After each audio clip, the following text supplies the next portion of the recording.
When your whole family's generation is murder and theft, then all you're going to do is just that. That's going to be your life. Today, we're going to go over Asghar, the murderer.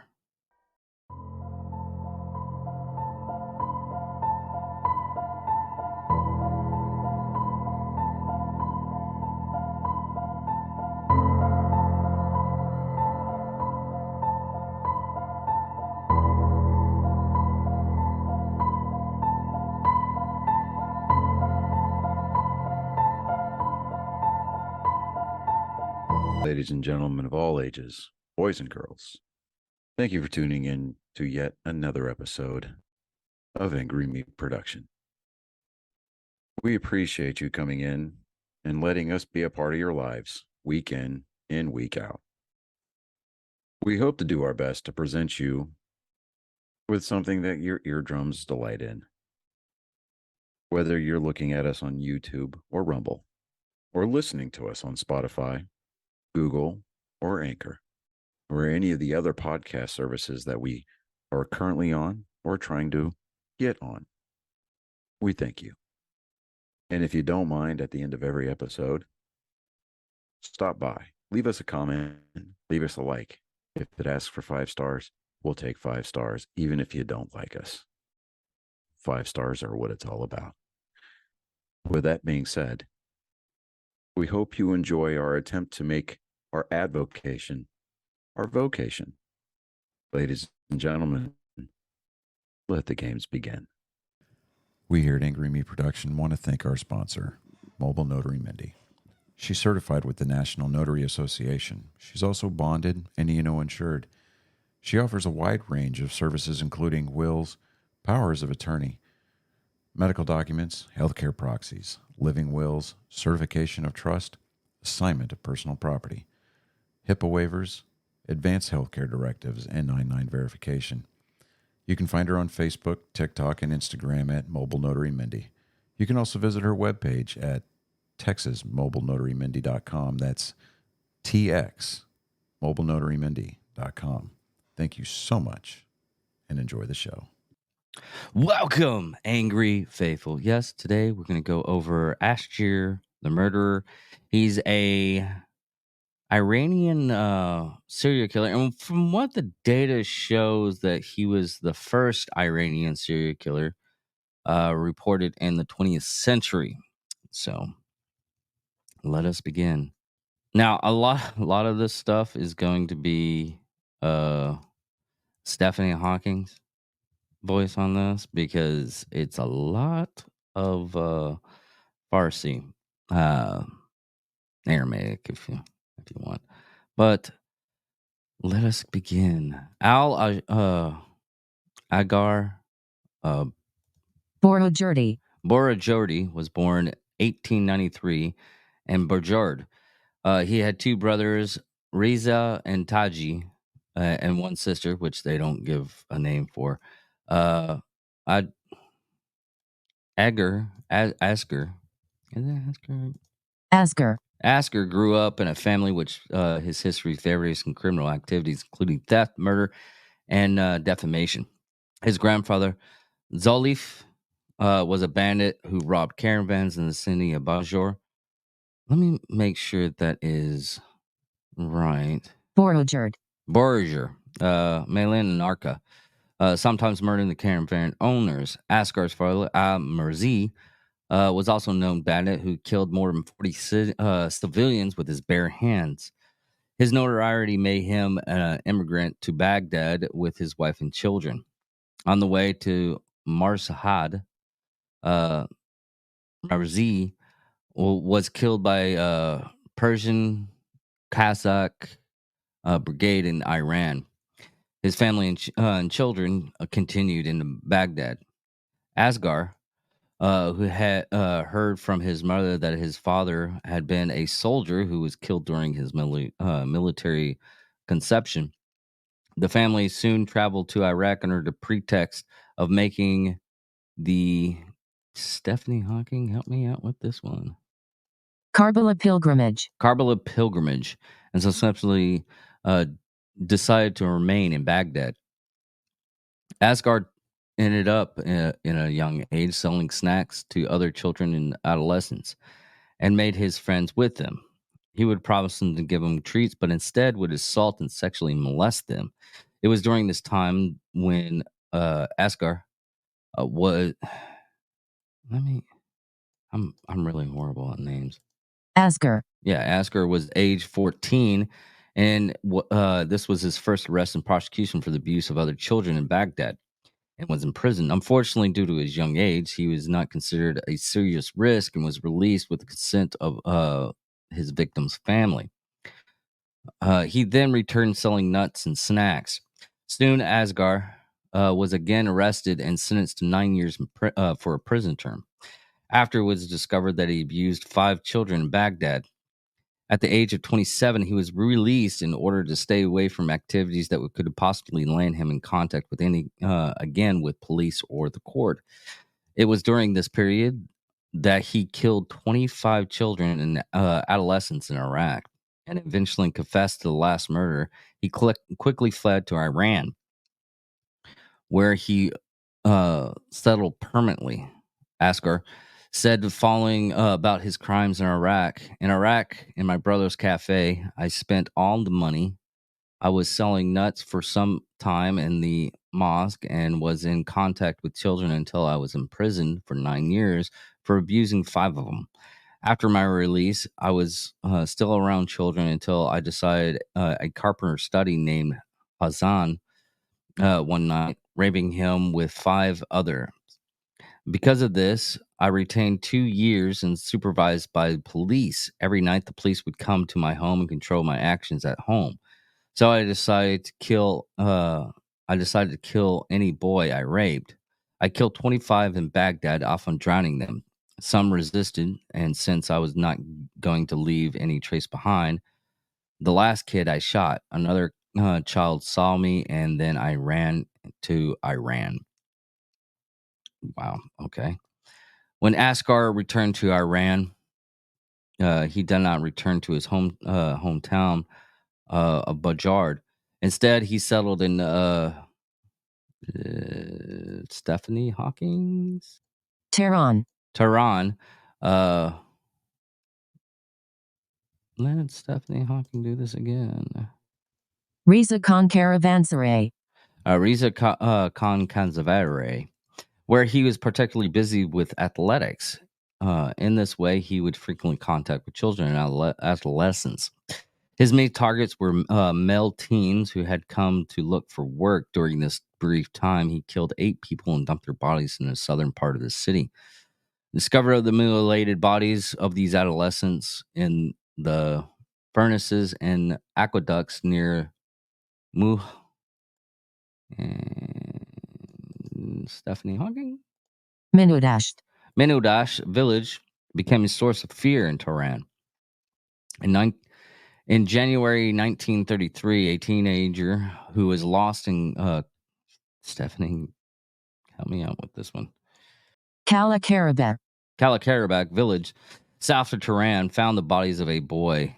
He was rushed to tell the news of a nearby Stephanie. Najafabad. He rushed to tell the news in nearby Navashaban. Agents from the Office of Provincial Affairs discovered that in addition to the teen's body, there was 2 others, both who were under 20 years old and had been killed in the past couple of weeks. On February 23rd, in the space of less than 2 months, another young man's skull was found in Lahine Park. Lala Park. Lao Park, but his body was not found. 5 days later, a 31-year-old man's headless body was discovered in Aminabad district of Daulatabad. Ahmedabad district of Dalalabad. By creating a calm fear of Tehran, the police were jurisdictionary. English word I can't even freaking do either. Judiciary. Judiciary worked hard to find any clues which would help find the killer. And Sardar Timur Khan. Sardar Timur Khan, an inspector of Tehran, who was probably the most knowledgeable officer in the area, was put in charge of serial killing investigations of Tehran. The police drained several wells in an attempt to either find more bodies or prevent their use of the possible dumping as the officers continued their effort to solve the killing of Karat. Carrot. On Thursday, March 10th, 1933, close to Ahmed's Quadas, Aminabad's Kanats. the police came to a middle-aged man in the desert selling snacks of porridge. The officer spoke to him, asking about his background and employment. The man claimed that he was selling okra. They did not doubt him at first, but upon close inspection, noticed bloody clothes and a bloody knife. The man claimed that he bought the clothes from a market nearby Shah Abdal-Azim. Shalal shrine, and the rest of the items were his tools. The authorities were not convinced, and the man was arrested and took into Commander Tehran. The officer then visited Asghar residence in Riza Khan Caravanserai. And questions his neighbors. They said that the previous night's Asghar, sorry, had introduced the murderer boys as being his brothers, and the police identified the clones, warned them of the belongings to the same teenagers. After series and interrogations, Al-Ashar admitted the clothes were from the adolescents and also named Ali, whom Asghar employed to work alongside him. But after the boy ran away, Asghar found him and proceeded to rape and murder him. Eventually, Asghar confessed to raping and murdering a total of 8 children in Iran and 25 in Iraq. No doubt, Asghar, the murderer, the trial began in June 1934. Asghar was charged with the rape and murder of a dozen children and adolescents. At the verdict, the court sentenced him to 9 years of imprisonment, and subsequently to that, he was to be executed. The verdict was upheld in the Supreme Court in Iran. Giving a chance to speak, Asghar explained his reason behind his crimes. These people were without parents. They were useless and beautiful. When their facial health started to grow, they became thieves. I have admitted an enmity to them. These are the enemies of society. Because of that, I had to kill them. I was so excited when outside of my country, as I had killed a lot of them. That's why I came here, seeing they were here, and killed them. On the Wednesday, July 6th, 1934, in the early morning, Asghar was executed in Tubkanet in front of the country's national justice system. At first, he appeared humorous, but when he saw the rope, he realized the inevitable and grew fearful. He said that if he was to be released, he would give the persons to sheep. He would give the persons to sheep. I killed some tramps, and I killed them because of you, he said after protest. And the story of Babel by Reza Ghazimi. Asghar, the murderer, said, "My purpose in life was to see my head over and above others. Well, now I dream of a cord climbing up." The prison director instructed that he is hanged by his feet upside down and tied a rope around a large stone with the noose around his neck and leave him hanging by dangling stones. Well, yes, I know this was a quick one, and I just wanted to get one done for the. It's not really done for this week. Here's another one that I found that I'll do a quick one. I'll do a twofer on this one because it's really short. Yes, the Asghar, the murderer was he was a horrible human being. But we're gonna go off subject of the human aspects, I'm going to go with Mighty Mary or Murder Mary. This is this was a weird one when I found it, uh, and it was murder. Okay, it's Murderous Mary. She was a 5-ton Asian elephant. Uh, let's go over it real quick. On September 11th, 1916, a homeless man named Red Edridge, who landed a job at a transient hotel clerk, was hired as a elephant keeper by the Sparks world famous show Circus. He was killed by Mary in Sullivan County, Tennessee, on a following evening. Although unqualified, Edgar led the elephant parade, riding on top of Mary's back. Mary was the star of the show, walking at the front. There have been several accounts of his death. One recounted by W.H. Coleman, who claimed to be the witness, is that he prodded her behind the ear with a hook after she reached down to nibble a watermelon rid. She then went into a rage, snatching Elridge with her trunk, threw him against a drinking stand, and stepping on his head and crushing it. A contemporary newspaper account from Johnson City staff said Mary collided its trunk vice-like with Edgar's body, lifting him 10 feet in the air, then dashing him with the fury to the ground. With the full force of her beastly fury, it is said to have shaken her giant tusk entirely through his body. The animal then trampled the dying form of Edridge, as if seeing a murderous triumphant. Then, with a sudden swaying of her massive foot, hurling his body into the crowd. Well, the people of Sullivan County, Tennessee, did not like this, so they decided, because no matter what, murder's murder, they decided to hang her. There's actually a photo of this, if you can find it, on Murderous Mary's execution. They had a crane and they tied it around her neck and hung her.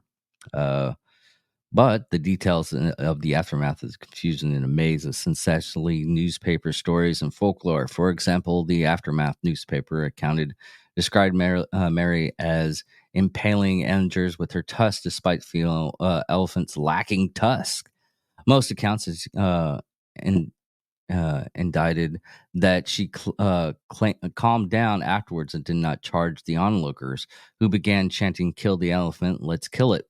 Within minutes, local blacksmith Hendrich Cox tried to kill Mary, firing 5 rounds with little effort. Meanwhile, the leader of several nearby towns threatened not to allow the circus to visit if Mary was included. The circus owner, Charles Sparks, reluctantly decided that the only way to quickly resolve this potential ravenous situation was to kill the wounded elephant in public. On the following day, foggy and raining September 13th, 1916, Mary was transported by rail to Yukon County, Tennessee, where a crowd of 2,500, including most town's children, assembled to the Chetfield Railroad Yard. The elephant was hung by the neck from a rail car mounted industrial derrick between 4 o'clock and 5 o'clock that afternoon. The first attempt resulted in the snapping of the chains, causing Mary to fall and breaking her hip as dozens of children fled in terror. The severely wounded elephant died during the second attempt and was buried beside the tracks. The veterinarian examined Mary after the hanging and determined that she had several infected teeth in precision spots where Red Edge had prodded her, and the authorities of the widely distributed and heavily retouched photo of her death was disputed years later by Argosy. Argosy magazine. So that was kind of a sad story on that one, and it just goes to show that back then they just had different views and everything. Nowadays, I would blame the actual person that prodded her. I mean, animals have feelings too. and not get, on a lot of stuff. But, anyways, thank you all for listening. Thank you all for watching. Hopefully you enjoyed this small tidbit of Psychos and Sociopaths. And goodbye.